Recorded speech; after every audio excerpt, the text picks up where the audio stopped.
Doctor Kafeel Khan کی معطلی کا معاملہ الہ آباد ہائی کورٹ نے ریاستی حکومت سے کیا جواب طلب. کہا ڈاکٹر کفیل خان کے خلاف ڈپارٹمنٹل جانچ کیوں نہیں ہوئی پوری.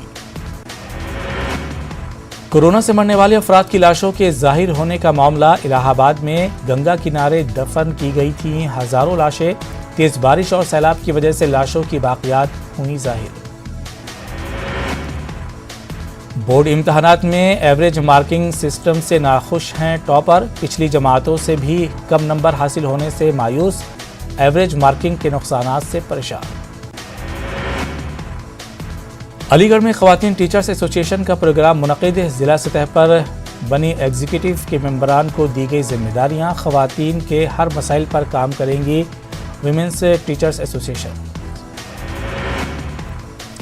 یونیورسٹی گزٹ میگزین پر طلبہ یونین کے سابق نائب صدر نے اٹھائے سوال. علی گڑھ مسلم یونیورسٹی کے 100 سالہ تقریب پر نکالا گیا ہے یونیورسٹی گزٹ میگزین.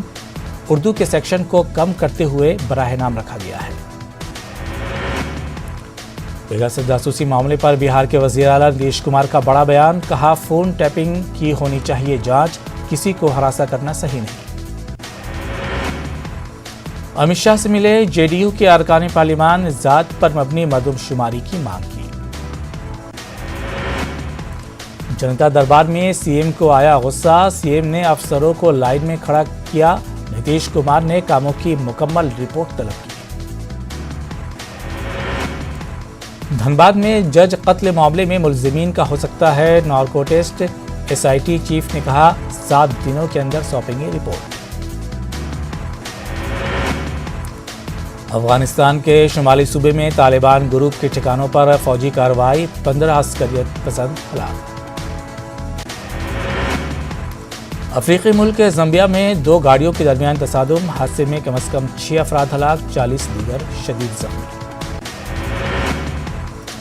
دنیا میں اب تک کورونا سے 19,95,56,000 سے زیادہ لوگ ہو چکے ہیں متاثر.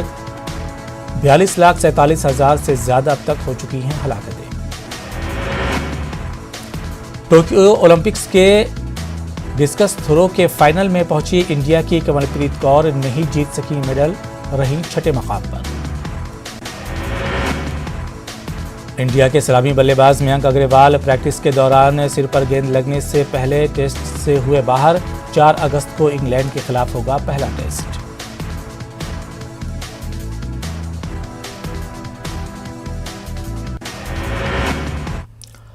کورونا وبا کے دوران باہمی امداد و انحصار کا جذبہ مستحکم ہوا ہے. ملک اس وبا سے متحد ہو کر مقابلہ کر رہا ہے. ٹیکہ کاری کے اعلان کے بعد ہم بہتر تعاون کریں جس سے ہم کورونا کو مات دینے کی جانب قدم بڑھا سکیں. نیٹ ورک 18 اس مہم میں ہر قدم پر آپ کے ساتھ رہے گا. جب تک سبھی محفوظ نہیں تب تک کوئی محفوظ نہیں ہوگا. اسی سوچ کی بنیاد پر ہماری مہم سنجیونی کا مقصد یہ یقینی بنانا ہے کہ ویکسین پانا سبھی ہندوستانیوں کا حق ہے.